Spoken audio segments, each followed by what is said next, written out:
Welcome to big TV. దేశం మొత్తం ఇప్పుడు బీహార్ గురించి మాట్లాడుకుంటూ ఉంది. బీహార్ ఫలితాలు ఎలా ఉండబోతున్నాయి అని. సరిగ్గా ఈరోజు 13వ తారీఖు, వచ్చే నెల రేపటి రోజున ఫలితాలు రాబోతూ ఉన్నాయి. ఇప్పటికే సీట్ల సర్దుబాట్ల గురించి ఇటు ఎన్డీఏ పక్షాలు మాట్లాడుకుంటూ ఉన్నాయి. సీట్ల సర్దుబాటు జరిగిపోయిందని అనుకుంటూ ఉన్నాయి. మరి ఈసారి మహాగఠబంధన్ విజయాన్ని సాధించబోతుందా? ఎన్డీఏ విజయాన్ని సాధించబోతుందా? ఎంఐఎం ఎటువంటి ప్రభావాన్ని చూపించబోతోంది అనే చర్చ కంటే ఈసారి జనస్వరాజ్ పార్టీ, పీకే పార్టీ చూపించబోయే, ప్రశాంత్ కిషోర్ పార్టీ చూపించబోయే ప్రభావం ఎలా ఉండబోతోంది అన్న దానిపై ఎక్కువగా చర్చ జరుగుతోంది. సో బీహార్లో ప్రశాంత్ కిషోర్ పార్టీ చూపించే ప్రభావం ఏంటి అన్న దానిపైన ఇప్పుడు మనం చర్చించబోతున్నాం. ఈ చర్చలో మనకు అందుబాటులో ఉన్నారు సీనియర్ విశ్లేషకులు పెంటపాటి పుల్లారావు గారు. పుల్లారావు గారు నమస్తే అండి. నమస్కారం అండి. పుల్లారావు గారు, ఈరోజు 13వ తారీఖు, రేపు 14, సరిగ్గా రేపు ఈ రోజు నాటికి వచ్చే నెల బీహార్ ఫలితాలు వచ్చేస్తాయి. బీహార్ ముఖ్యమంత్రి ఎవరో తేలిపోతుంది.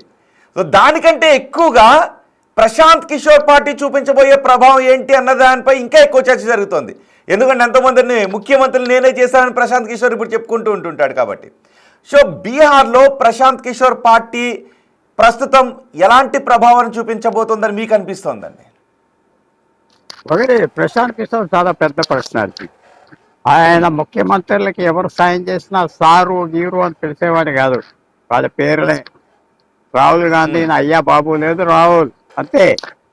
ఆ పర్సనాలిటీ సంపాదించుకున్నాడు. చిన్న టౌన్ నుంచి, చిన్న పట్టణం నుంచి బీహార్లో వచ్చి అంత పైకి వచ్చాడు. పాలిటిక్స్ బాగా తెలుసు. బీహార్లో కూడా నితీష్ కుమార్కి పనిచేసి ఒకసారి 2015లో గెలిపించాడు బీజేపీకి వ్యతిరేకంగా. అన్నీ తెలుసు. ధైర్యవంతుడు. మీడియా ఆయన ఎక్కడికి వెళ్తే అక్కడ వందల మైకులు వచ్చేస్తాయి మాట్లాడేసుకోవటానికి. అందరూ కొనుక్కోవాలి పబ్లిసిటీ. ఆయనకు అదేం పేరు అని మనం చూస్తున్నాం. ముఖ్యంగా ఏమిటంటే ప్రశాంత్ కిషోర్కి 10% ఓట్లు వస్తాయా, 15 వస్తాయా, 20 వస్తాయి? ఆయన ఏమంటున్నాడు, వస్తే నాకు 5-10 ఎమ్మెల్యేలు వస్తారు, లేకపోతే 120 వచ్చేస్తారన్నాడు 243లో.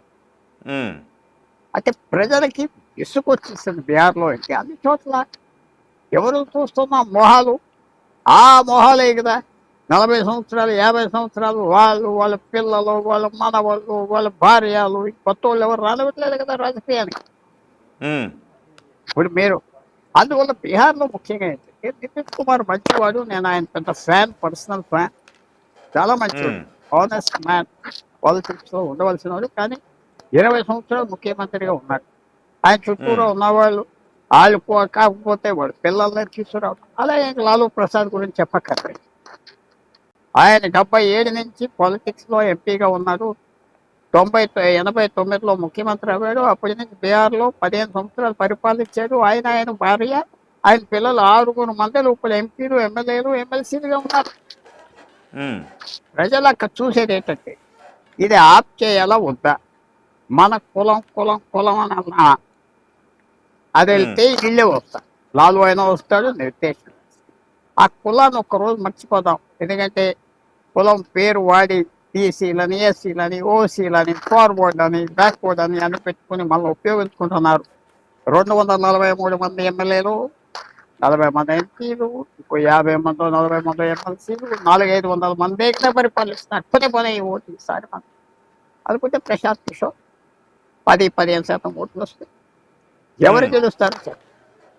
నితీష్ కుమార్ ఓడిపోవచ్చు, బీజేపీ ఓడిపోవచ్చు, లాలు ఓడిపోవచ్చు. సో అయోమయ పరిస్థితిలో మాత్రం. రెండో పాయింట్, ప్రశాంత్ కిషోర్ కనుక 10-15% ఓట్లు వచ్చి తారుమారు చేసి తమిళనాడులో విజయ్కి ఇంపాక్ట్. ప్రతి రాష్ట్రంలో ఈ పాత పాలిటిక్స్ వదిలేసి కొత్త politics, main stream media, social media, ఆ తేడా.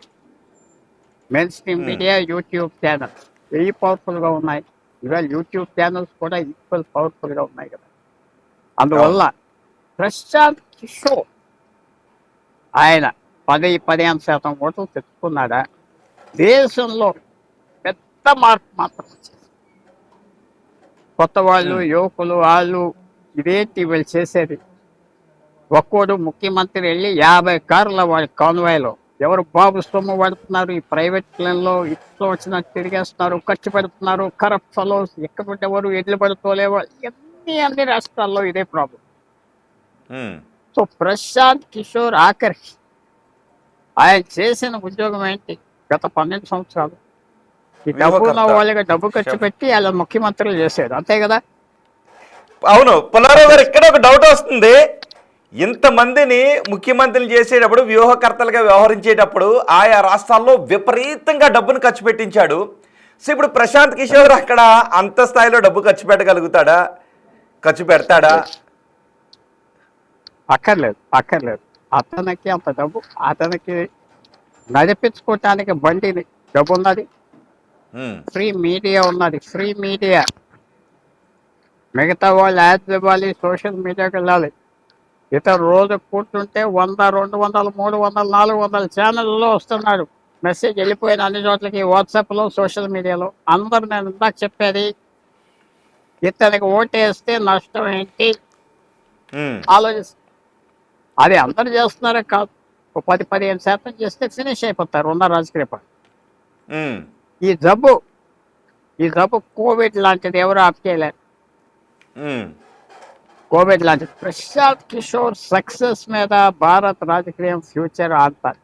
ఆయన కరప్ట్ ఫెలోస్ అందరినీ ముఖ్యమంత్రులు చేసాడు వాళ్ళు డబ్బు వాడి. ఉమ్, ఇప్పుడు ఆయన అది పనిచేయదు అంటున్నాడు, ఆయన బయటకు వచ్చాడు.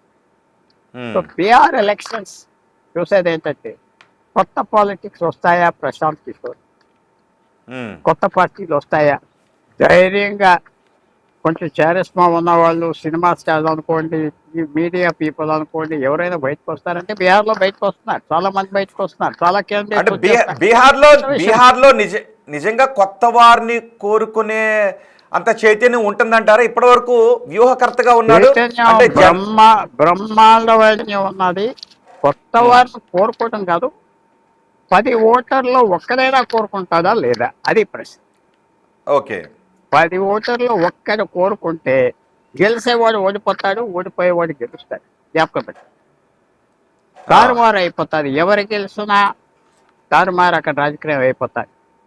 ఇప్పుడు ఆంధ్రప్రదేశ్లో 3 ప్రాంతీయ పార్టీలు ఉన్నాయి, నేషనల్ పార్టీలు 2 సున్నాయే కదా, ఏం లేవు. తెలంగాణలో 3 పార్టీలు. అదే బీహార్లో 20 పార్టీలు ఉన్నాయి, తమిళనాడులో 20 పార్టీలు ఉన్నాయి, కేరళలో 20 పార్టీలు ఉన్నాయి, మహారాష్ట్రలో 15 పార్టీలు ఉన్నాయి. పార్టీలు ఉన్నాయంటే రిజిస్ట్రేషన్ కదా, ఒక ఎమ్మెల్సీ ఉంటాం, ఒక ఎమ్మెల్యే ఉంటాం, ఒక ఎంపీ ఉంటాం. అలాంటి వాళ్ళు ఉన్న పార్టీలు 15-20 పార్టీలు ఉన్నాయి కొన్ని రాష్ట్రాల్లో. సో ఈ ప్రశాంత్ కిషోరు నేను అతను గెలుస్తాడని ఏమంటాడు. సింపుల్గా అతనికి 10% ఓట్లు వస్తాయా, 10-15% ఓట్లు వస్తే పెద్ద ఫోర్స్ అయిపోతాడు. అవును, కొన్ని సర్వేలు 10% ఓట్లు వస్తాయని 15% అంటున్నారు. క్యాండిడేట్స్ డిక్లేర్ అవ్వాక పెరుగుతాయా తరిగి 10-20 అవ్వచ్చు, 10-5 అవ్వచ్చు, చూడాలి. కానీ మేము అడిగిన ప్రశ్న మనం జ్యోతిష్యం చెప్పట్లేదు. ఆయనకు 10-15% ఓట్లు వస్తే మిగతా రాష్ట్రాల్లో కూడా ఈ వస్తారు. ఏంటి వెనకాల తిరిగేది, నేషనల్ పార్టీలు, ప్రాంతీయ పార్టీలు, ఆడు బాబు, వీడు బాబు, బుజ్జుడు, గిజ్జుడు, వాళ్ళ వెనకాల తిరిగేది ఏంటి? ఎంతో మందికి తెలంగాణలో, ఆంధ్రాలో డబ్బు ఉన్నది, ఎలక్షన్ పెడతాయి, టికెట్ ఎవరు ఇవ్వట్లేదే. ఎందుకంటే అందరి దగ్గరే డబ్బు ఉన్నది. 175 క్యాండిడేట్స్ ఉన్నారంటే ఆంధ్రప్రదేశ్లో ఒక 1000 మంది ఉన్నారు, ఈక్వల్గా ఖర్చు పెట్టగలరు. సో ఎవరికి ఇస్తారు? సో ఆ జబ్బు వచ్చేస్తారు. ప్రశాంత్ కిషోర్కి 10-15% ఓట్లు వస్తే దేశం అంతా కొత్త పార్టీలు వస్తారు, పాత వాళ్ళు తరిమేస్తారు. జ్ఞాపకం పెట్టుకోండి. అది అవుతుందా అవదా చెప్పలే. మీకు ఒక చిన్న విషయం చెప్పేస్తా. కేజ్రీవాల్ 2013లో గెలిచారు, కాంగ్రెస్ పార్టీని ఫినిష్ చేస్తాడు కదా ఢిల్లీ, ఫినిష్ చేస్తాడు, అయిపోయింది కదా. 15 సంవత్సరాలు 20 సంవత్సరాలు బట్టి నాయకత్వం పోయింది, ఎవడు లేడు, ఏదో మీడియాలో వచ్చి వాగేవాడు ఉన్నాడు తప్ప పెద్ద స్టాల్వర్స్ అందరూ కథం హిస్టరీ అయిపోయాయి. కేజ్రీవాల్ చేసిన పని. ఎన్టీ రామారావు 83లో వచ్చినప్పుడు మొత్తం కాంగ్రెస్ పార్టీ ఆ నాయకత్వం అందరినీ పంపించేశాడు. నేను మళ్ళీ రాలేదు, కొత్త వాళ్ళు ఎవరో వచ్చారు తప్ప. Same thing Punjab. So same thing Mamata Banerjee, కొత్త పార్టీ వచ్చింది, కొత్త పార్టీ గెలిచింది. 2011లో సిపిఎం ఫినిష్ అయిపోయింది, కాంగ్రెస్ ఫినిష్. ఎదురు చూసేది. అంటే ప్రశాంత్ ఊరికనే కిషోర్ ఖచ్చితంగా ఒక ప్రత్యామ్నాయంగా ఎదగగలుగుతాడా బీహార్లో? లేదు 15% వాళ్ళదే ఫ్యూచర్. ఉమ్. వాళ్ళదే కానీ కానీ అదే అతను పార్టీ పెట్టిన తర్వాత జరిగిన ఉప ఎన్నికల్లో కనీసం డిపాజిట్లు కూడా సాధించలేదు. అంటే దాన్ని బట్టి వస్తాయి ఏమన్నారంటే డిపాజిట్లు. అది కాదు, డిపాజిట్లు ఉమ్, వస్తాయి నేను అంటున్నానా? డిపాజిట్లు రావాలా? 10 లక్షల ఓట్లు పడిన చోట ఒక వ్యక్తికి ఓ 50,000 ఓట్లు వస్తే గొప్పతనం కదా? ఉమ్, గొప్పతనం కదా? ఆ కాంశీరామ్ ఎలాగొచ్చేది పైకి?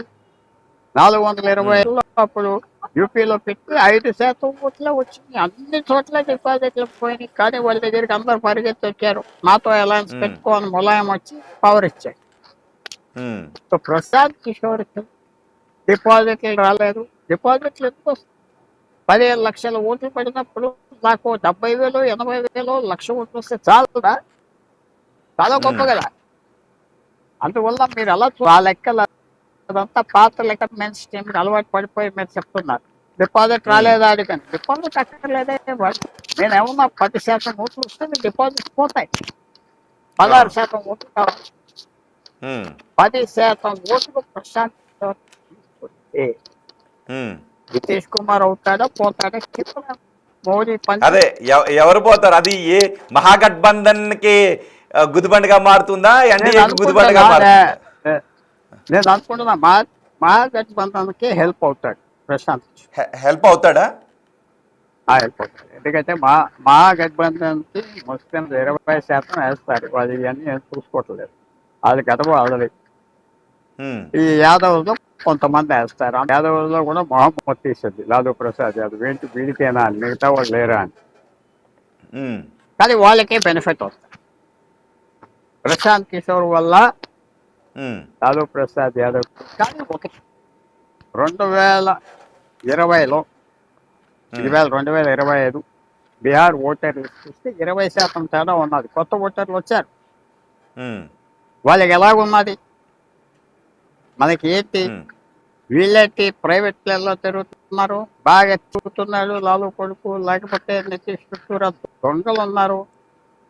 ఉమ్, బీజేపీ ఏంటి వీళ్ళేనా? ఆ ఉమ్, ప్రశ్న వస్తుంది. ఆ ప్రశ్న ఓటర్లో 10 మందిలో ఒకటికి వస్తే పని ఫినిష్. మీరు ఒక విషయం ఉమ్, చెప్తున్నాను. ఇప్పుడు ఒకరు 2 ఎమ్మెల్యేలు పోటీ చేశారు. ఒక్కడు ఉమ్, 50 కోట్లు ఖర్చు పెడుతున్నాడు ఆంధ్రాలో. ఉమ్, పక్కడు వచ్చి 5% ఓట్లు పడిపోయి ఓడిపోతే వాడు ఖర్చు పెట్టింది సచ్చిందంతా వేస్ట్ కదా. ఉమ్, ఉమ్, వేస్టే కదా. లాటరీ లాగా వేస్ట్ అయిపోయింది కదండి. లాటరీకి రూపాయి నువ్వు సగం పెట్టుకున్నాక వేస్ట్ అయిపోయింది. ఉమ్, అన్సర్టనిటీ. ఇంక అన్సర్టనిటీ అంటే అస్థిరత తీసుకొచ్చేస్తావు ఎలక్షన్లో. నా డబ్బుతో పని అవ్వదు అన్నది రావాలి. ఉమ్, డబ్బుతోనే పని అవ్వదు అని తేవాలి. బ్లఫ్స్, డ్రామాలు, ఫోటోలు, వీడియోలు తీసి అవన్నీ ఎగిరిపోతాయి. ఉమ్, కానీ సింపుల్గా ఏంటంటే వాడికి బెనిఫిట్ వస్తుంది. మా గఠబంధన్కి బెనిఫిట్ వస్తుంది. ప్రశాంత్ కానీ కిషోర్ తేజస్వి యాదవ్ పైన పోటీ చేస్తాను అని ప్రశాంత్ కిషోర్ అంటున్నాడు. అనుకున్నాడు కానీ చేయడు ఆఖరికి. ఎందుకంటే ఇంకోళ్ళని పెడతాడు అక్కడ, వాడు కులస్తుడునో పాడో. ఎందుకంటే వేస్ట్ ఉమ్, అయిపోతుంది టైం అంతా. ఓకే. ఓడిపోకూడదు. అర్బన్ సీట్లో పెడతాడు, ఎక్కడ సిటీ సీట్లో ఉమ్. పెడతాడు. ఒకవేళ కానీ తేజస్వి యాదవ్ మీద తనే భయపెడుతున్నాడు. పోటీకి దిగితే అది వ్యూహాత్మక ఫెయిల్యూర్ గా పరిణమించే అవకాశం ఉంటుందా? అది రావచ్చు కదా. ఇప్పుడు పల్లెటూరులో వెళ్ళి పెడతాం కష్టం కదా. ఉమ్, ఇంతవరకు ఉండాలి. సో నేను అనుకుంటున్నా అతను పెట్టడు. ఎవరినో పెట్టవచ్చు, ఇంకో మంచి క్యాండిడేట్ని పెట్టవచ్చు వాడి మీద. కానీ ఓకే. బెదిరించి 2 స్థానాల నుంచి పోటీ చేస్తాడా తేజస్వి యాదవ్? తేజస్వి యాదవ్ 2 స్థానాల నుంచి పోటీ చేస్తే వాడికి మోరల్ డిఫీట్. ఉమ్, చూద్దాం, ఆశిద్దాం. ఓకే. ఉమ్. ఫైనల్గా అసలు పాదయాత్ర ప్రభావం, హామీల ప్రభావం, కొత్త వారికే 90% కొత్త వారికే ఇస్తాను అనే హామీ, ఈ హామీలన్నిటి ప్రభావం ఎలా ఉందనిపిస్తోంది? కొంతవరకు ఉన్నది. అందరూ ఆలోచన ఏంటంటే ప్రశాంత్ ఓటేస్తే ఈ ఉమ్, టైరెంట్స్ డెమోక్రసీని ఎవరైతే మొనోపలైజ్ బాగా తినేస్తారో, చేత ఉమ్, పెట్టుకున్నారో అక్కడ ఉమ్, అది అందరికి 10% ఉన్నదా లేదా అది ఆఖరి నేను ఉమ్, ఇంతగా వచ్చే 15 రోజుల్లో 10% 15 అవ్వచ్చు, 10% 5 అవ్వచ్చు. ఉమ్, ఎందుకంటే ఇలా ఓడిపోతున్నాడు, వీడికి వేసేది ఏంటి పాపం ఓటు, వాళ్ళని ఓడగొడదామని ఇంకో చోటికి వెళ్ళిపోవద్దు. ఉమ్, ఏ ఫ్యాక్టర్ వస్తుందో ఒకటి మాత్రం జ్ఞాపకం పెట్టుకోండి, ఉత్తరప్రదేశ్, బీహార్లో ఆంధ్రప్రదేశ్ లాగా కాదు, తెలంగాణ లాగా కాదు. ఒక ఉమ్. వ్యక్తి మంచోడు అంటే వాడికి ఓటేస్తారు, ఓటేస్తారు, బీహార్లో. ఓటేస్తారు. వాడు ఓడిపోకూడదు, వాడు దెబ్బలాడుతున్నాడు, మన తరఫున సాయం చేయాలి అనే ఫీలింగ్ ఉమ్. బీహార్లో ఉండాలి, ఉత్తరప్రదేశ్లో ఉండాలి. ఆంధ్రప్రదేశ్, తెలంగాణలో లేదు. ఇక్కడ ఓటర్ ఏంటంటే ఫ్రాంక్గా చెప్పేస్తున్నా, నాకు లాభం ఓటు వేయకుండా వెళ్ళిపోతే ఎలాగా, తెలిసినోడు రేపు పట్టుకుంటాడు, నాకు భుజం నువ్వు చేయలేదు కదరా అంటాడు, భయపెట్టు. అక్కడ భయం లేదు, తిరుగుబడతానం చేస్తే ఓపెన్గా చేసేస్తాం. అది మనం మర్చిపోదు. ఆంధ్రప్రదేశ్, తెలంగాణ మన 2 రాష్ట్రాలు తిరుగుబడతానం లేదు కదా, ఒకరి మీద ఒకరు తప్ప సెంటర్ మీద ఎక్కడ చేశారు, ఎమర్జెన్సీలో చేశారా, చేయలేదు కదా. జనతా పార్టీ దేశం అంతా కొట్టిపోతే ఇక్కడ ఒక చోట కొట్టుకుపోతుంది. సో అక్కడ రెబెలియన్ స్పిరిట్ ఉన్నది. చేస్తారా చేయరా తెలియదు, చూడాలి, ఆగాలి, ఓకే. చూద్దాం. సో మొత్తానికి పెద్ద ప్రభావాన్ని చూపించబోతున్నాడు అని అంటారు ఫైనల్ గా ప్రశాంత్ కిషోర్. అంత లేదు, రేపు నన్ను పట్టుకుంటారు. అతనికి ఏమన్నా 10% ఓట్లు 15 అవ్వచ్చు, 10% ఓట్లు 5 అవ్వచ్చు. ఇంకా ఆ కన్ఫర్మేషన్ నా మైండ్కి రాలేదు. Right, thank you very much Peddapati Pullarao గారు. బిగ్ టీవీకి అందుబాటులోకి వచ్చి బీహార్ రాజకీయాల గురించి మీ విశ్లేషణ అందించినందుకు. మొత్తానికి బీహార్లో ఫలితం ఎలా ఉండబోతోంది అన్న దానితో పాటు ప్రశాంత్ కిషోర్ చూపించే ప్రభావం ఎలా ఉండబోతోంది అన్నదే దేశవ్యాప్తంగా చర్చ జరుగుతోంది. మరీ ముఖ్యంగా తెలుగు రాష్ట్రాల ప్రజలు ఇదే విషయం గురించి చర్చించుకుంటున్నారు. ప్రశాంత్ కిషోర్ అక్కడ ఈసారి ఏదైనా మాయ చేయగలుగుతాడా అని. సో చూద్దాం. మరి పెంటపాటి పుల్లారావు గారు అంటున్నారు ఖచ్చితంగా ఒక మాయ అయితే చేయబోతాడు, కానీ అది ఇప్పుడు విశ్లేషకులు అంటున్నాడు ఇప్పటికే వస్తున్నటువంటి డేటా ప్రకారం 10% 15% అవుతుందా, 15% 5% అవుతుందా, ఏం జరుగుతుందో చూడాలి. కానీ మహాగఠబంధన్కి కొంత ఉపయోగం జరగవచ్చు ప్రశాంత్ కిషోర్ అక్కడ పోటీ చేయడం ద్వారా అనే అభిప్రాయాన్ని విశ్లేషణ వెలుబుచ్చుతున్నారు. మరి చూద్దాం. సరిగ్గా వచ్చే నెల 14వ తారీఖున ఫలితాలు రాబోతూ ఉన్నాయి. సరిగ్గా ఈరోజు 13వ తారీఖు. వచ్చే నెల రేపటి రోజున ఈ పాటికి బీహార్ ఫలితాలన్నీ కూడా వచ్చేస్తాయి. ట్రెండ్స్ అన్నీ కూడా పూర్తిగా వచ్చేస్తాయి. 6వ తారీఖున మొదటి దశ, 11వ తారీఖున రెండవ దశ ఎన్నికలు జరగబోతున్నాయి. 14వ తారీఖున ఫలితాలు రాబోతున్నాయి. సో బీహార్ రాజకీయాల గురించి ఎప్పటికప్పుడు బిగ్ టీవీ మీకు అప్డేట్స్ అందిస్తూనే ఉంటుంది. మహాగఠబంధన్ ఏం చేయబోతోంది, ఎన్డీఏ ఎటువంటి ప్రభావాన్ని చూపిస్తోంది, ప్రశాంత్ కిషోర్ ఏం చేయబోతున్నాడు, ఎప్పటికప్పుడు అప్డేట్స్, చాలా ఆసక్తిని కలిగించే అప్డేట్స్ అన్నీ బీహార్ రాజకీయాల గురించి బిగ్ టీవీ ఎప్పటికప్పుడు మీకు అందిస్తూనే ఉంటుంది. సో మరి చూద్దాం ప్రశాంత్ కిషోర్ ఎటువంటి ప్రభావం చూపిస్తాడు. తెలుగు రాష్ట్రాల ప్రజలుగా మీరేమనుకుంటున్నారు, ప్రశాంత్ కిషోర్ బీహార్లో చూపించబోయే ప్రభావం గురించి మీరేమనుకుంటున్నారు? మీ అభిప్రాయాన్ని కమెంట్ బాక్స్లో తెలియచేయండి.